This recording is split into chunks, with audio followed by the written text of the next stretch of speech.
এই সার্টিফিকেটটা মাম্মাম দেখলে খুশি হয়ে যাবে। মাম্মাম দেখো, স্কুল থেকে আমাকে এই সার্টিফিকেটটা দিয়েছে। বাহ, তুই স্কুলে বেস্ট স্টুডেন্টের অ্যাওয়ার্ড পেয়েছিস? বাহ, আমার তো বিশ্বাসই হচ্ছে না।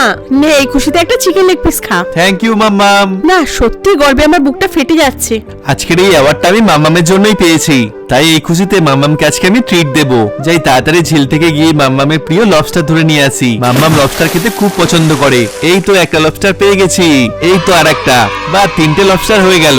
এগুলোকেই নিয়ে যাই। এবার লবস্টার গুলোকে ভালো করে পরিষ্কার করে ফেলি। এবার এগুলোকে কেটে রান্না করে ফেলি। বন্ধুরা, যতক্ষণ আমি লবস্টারটা বানাচ্ছি ততক্ষণ তোমরা তোমার কাছে সামান্য কিছু টাকা না মাকে বেশি প্রয়োজন? আমার মতো তুমি যদি মাকে ভালোবেসে থাকো তাহলে ভিডিওটিকে লাইক করে চ্যানেলটা সাবস্ক্রাইব করে দাও, আর মায়ের জন্য কমেন্টে একটা হার্ট দিয়ে যাও।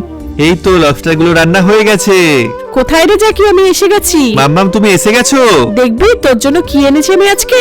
এই দেখ, তোর প্রিয় ব্যাং। ওয়াও, ব্যাংকটা কি কিউট। মাম্মাম এটা আমার খুব পছন্দ হয়েছে।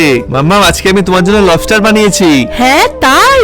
ওয়াও, দেখেই তো মনে হচ্ছে খুব টেস্টি হয়েছে। কিন্তু তুই লবস্টার গুলো পেলি কোথা থেকে? হ্যাঁ, এগুলো আমি ঝিল থেকে ধরে এনেছি। ও নাও এবার খেয়ে দেখো। হ্যাঁ, দাঁড়া খাচ্ছি। বাহ, এটা তো দারুণ খেতে হয়েছে রে।